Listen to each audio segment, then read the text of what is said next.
we have to design change as the vehicle for adoption. Okay. We have to design the outcome of whatever the right answer is in a way in which can be absorbed.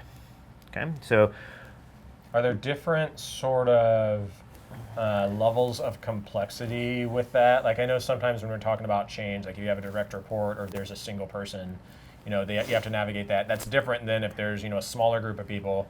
That's a different way. You have to think about change differently if we're talking about like a large group of people. Yeah, the scale of difficulty is, I think, what you're referencing, it like the scale of size. Yeah. So if it's just two of us, it's one thread. Yeah. If there's three of us, there's this thread, and this thread. So three people have three. But you add a fourth, so it's 1, 2, 1, 2, 3, 4, 5, 6. Yeah. So with every new node you're adding, the intensity of interpretation and point-to-point interaction increases, so you have to have a better foundation of alignment. Yep. Do you find, even if there's, like, let's say there's a just drop out idea of a policy in the middle of all of that space, one, and then there's almost, you could treat the policy as another part of the triangle, how I relate to you and how we both relate to the policy.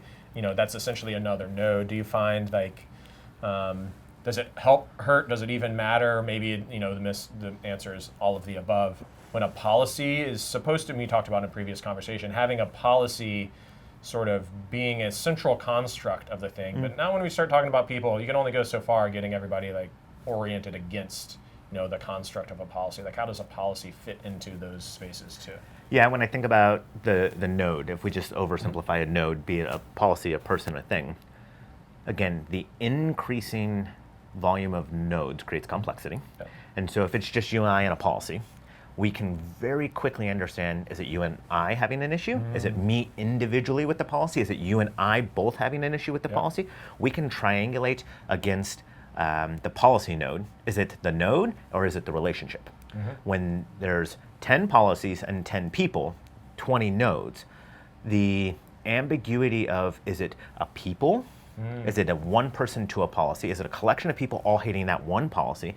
Is it the concept we don't like that style of node called a policy? Yeah. We're adding layers of complexity into the narrative. So what I heard your question was, and tie it back to your opening question, living systems, which is what an organization is, time and place, we have an answer, wants to be deterministic and develop nodes. Here they are, they're stable, and now everybody go interact and play healthily. And what the living system tends to forget is that the node answer is insufficient. It's actually about the connection of the nodes.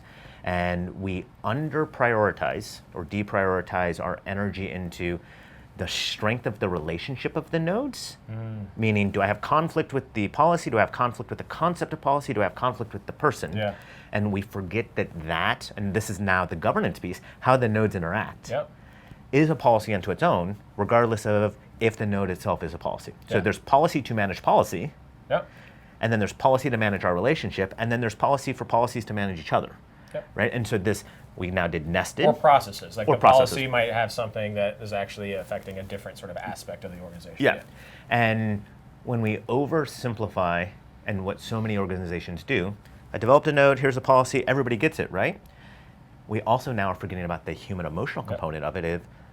It's never as clear as the person who authored it thinks it's going to be, right? And this gets into the change piece and the adoption piece. Why you need feedback loops as you're developing policy. You get, one of the things that we talk about all the time in terms of policy creation is maybe the drag it can feel when you're creating policy and you have to go through different review cycles. Well, there's reason there to give people an opportunity with authority to sort of change things, but there's also, you're sort of prototyping the efficacy of a policy. At the end of the day, trying to get in front of what you're talking about is people are going to relate to the policy in different ways, and so you need to sort of get in front of how people might relate to this thing. Yeah, and a tool Liminal Arc brings from our background would be fast, incremental, and iterative cycles. In the technology world, we call this the tension between agile development and waterfall development. So if I apply that here, do I want to spend all this time to get what I believe is one correct policy, authorship, and it takes a long cycle and I do it in a vacuum and I put it into the world? Well, I have emotional energy, it's correct, but I have no feedback loops. And there's a series of frameworks we use. One, fast, incremental, iterative feedback cycles.